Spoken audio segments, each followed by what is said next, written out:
Hi guys, this is Andrew with AMT Tactical Lawn Care. I welcome you out to my home.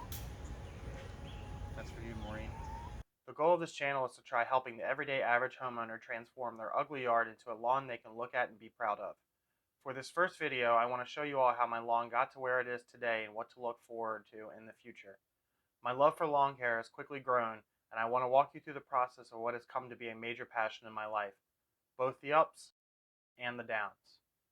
My wife and I bought this house in April of 2018.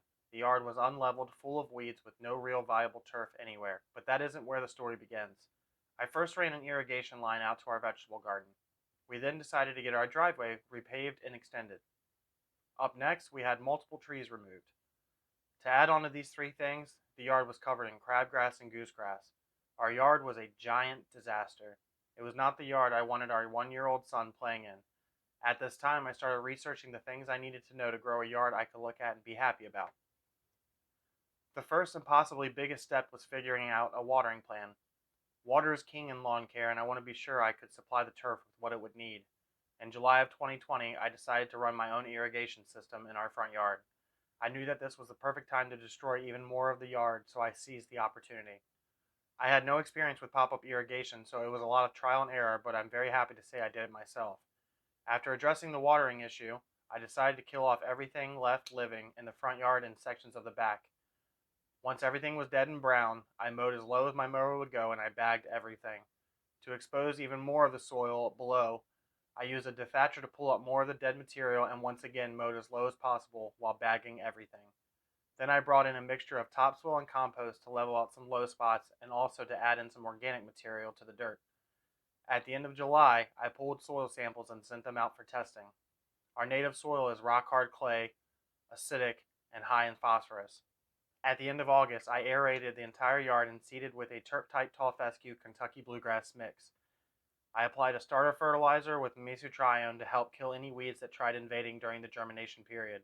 I began watering multiple times a day for short periods to keep the seed moist. On September 1st, we could see our new yard taking shape.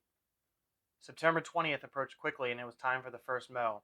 It was our son's second birthday party. It was at our house and in our newly seeded yard. The yard was still patchy and thin at this point, and a few of our guests decided to test the compaction of the soil.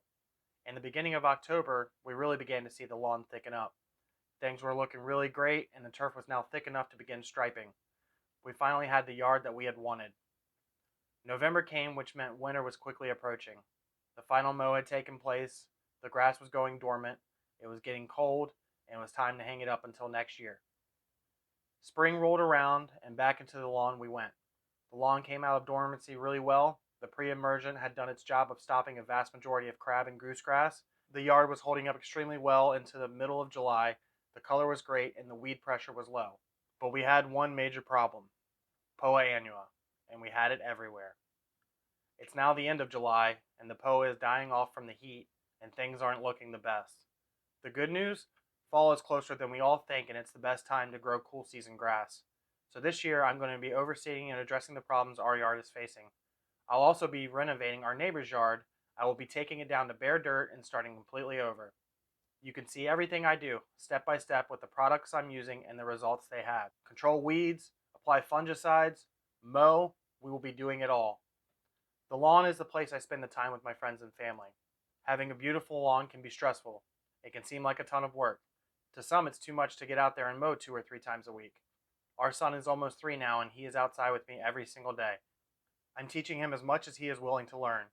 And if you want to put in the time and have the yard you thought you couldn't, I will teach you too. So be sure to like, share, and subscribe, hit the bell for notifications, and follow along as we take a tactical approach to lawn care.